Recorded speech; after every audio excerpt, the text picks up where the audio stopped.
coba. Nah, jadi kita taruh tangan kita di sini.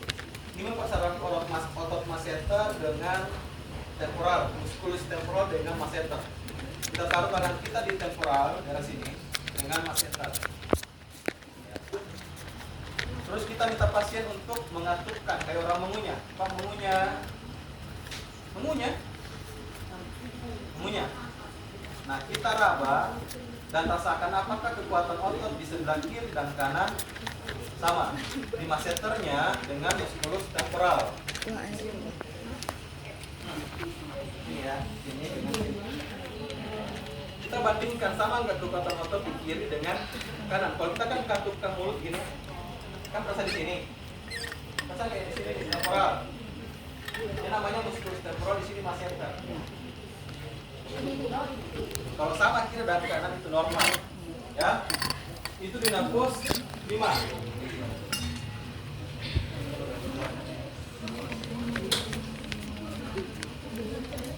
Terus yang selanjutnya adalah facialis. Facialis ini mempersarafi seluruh otot wajah, kecuali yang dipersarafi oleh nervus 3, 4, 5, dan 6. Cara pemeriksaannya kita bandingkan kiri dan kanan ya, kesimpulan kiri dan kanan. Caranya adalah kita minta pasien untuk mengerutkan dahinya. Pak, kerutkan dahinya. Kita bandingkan kiri dan kanan. Yang kedua adalah Pak, coba kembungkan pipinya. Ternyata orang stroke kan nggak bisa. Ya, terus coba moncongkan bibirnya. Ayo. Jadi itu yang kita lakukan untuk apa? Melihat apakah ada kelemahan di otot-otot wajah. Jadi kita minta menggerutkan dahi, menggembungkan pipi, atau menyongkan bibir. Ya, itu yang dilakukan untuk pemeriksaan nervus facialis.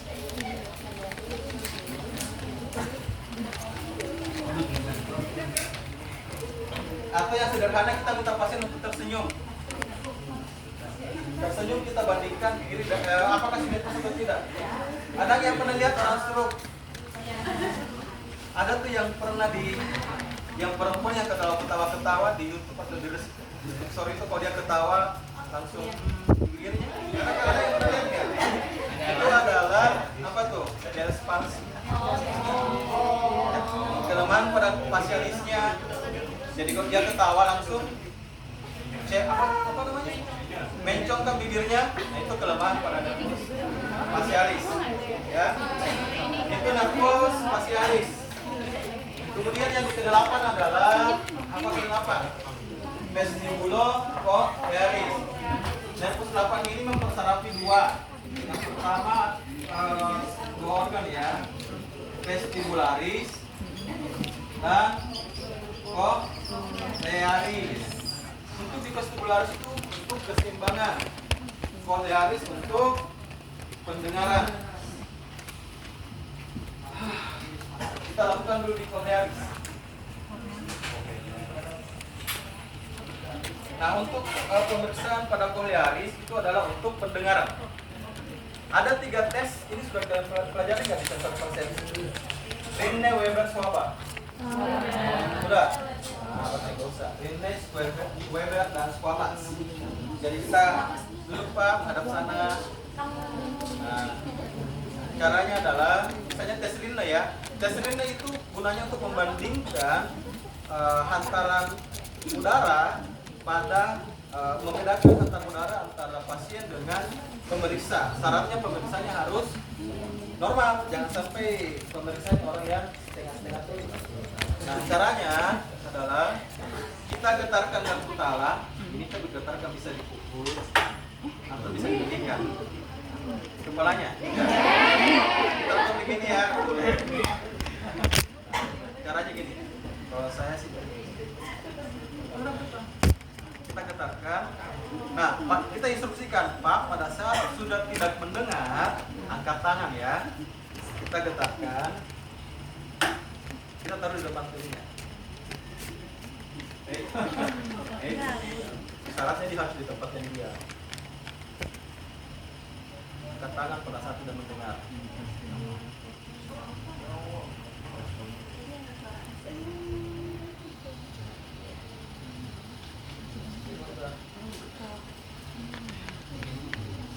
Nah, pada saat tidak mendengar kita tindakan dengan kita. Kita masih mendengar. Nah, konsep berarti adalah rene negatif. Ya, namanya rene negatif. Pada saat pasien sudah tidak mendengar dan kita mendengar, berarti itu rene negatif. Artinya apa?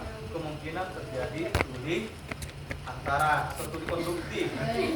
Kemungkinan ini kan masih praktik. Ini kan kita syaratnya harus di ruangan yang kedap suara.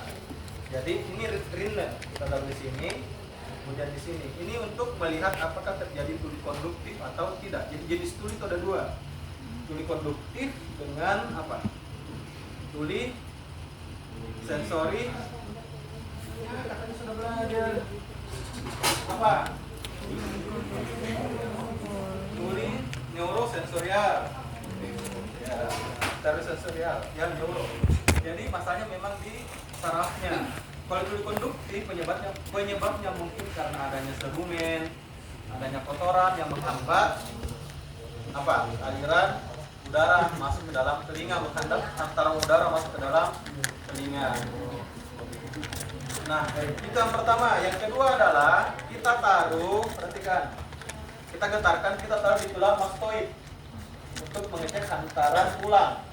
Di mana tulang mastoidnya itu? Di sini, belakang telinga menonjol. Ya, kita getarkan, ya, taruh di mastoid di sini. Kemudian yang sama pada saat tidak mendengar, angkat tangan. Kemudian kita taruh di mastoid kita.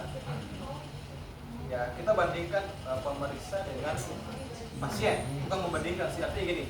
Pada saat dia mendengar, tidak mendengar lagi, kita taruh nih masih mendengar. Berarti itu rene negatif. Kalau kita mendengar, dia tidak mendengar dan kita sudah juga tidak mendengar, itu rene positif, artinya dia normal. Paham? Kemudian ada tes Weber dengan tes Quabatz.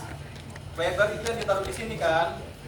Terus diminta untuk apakah kiri dengan kanan sama atau taruh di depan. Kemudian ada Quabatz dan seterusnya saat ini pelajari. Nah, itu untuk kohlearis. Vestibularisnya atau keseimbangan caranya adalah banyak cara. Kita bisa lakukan stepping test. Stepping test. Jadi stepping test itu tes jalan di tempat.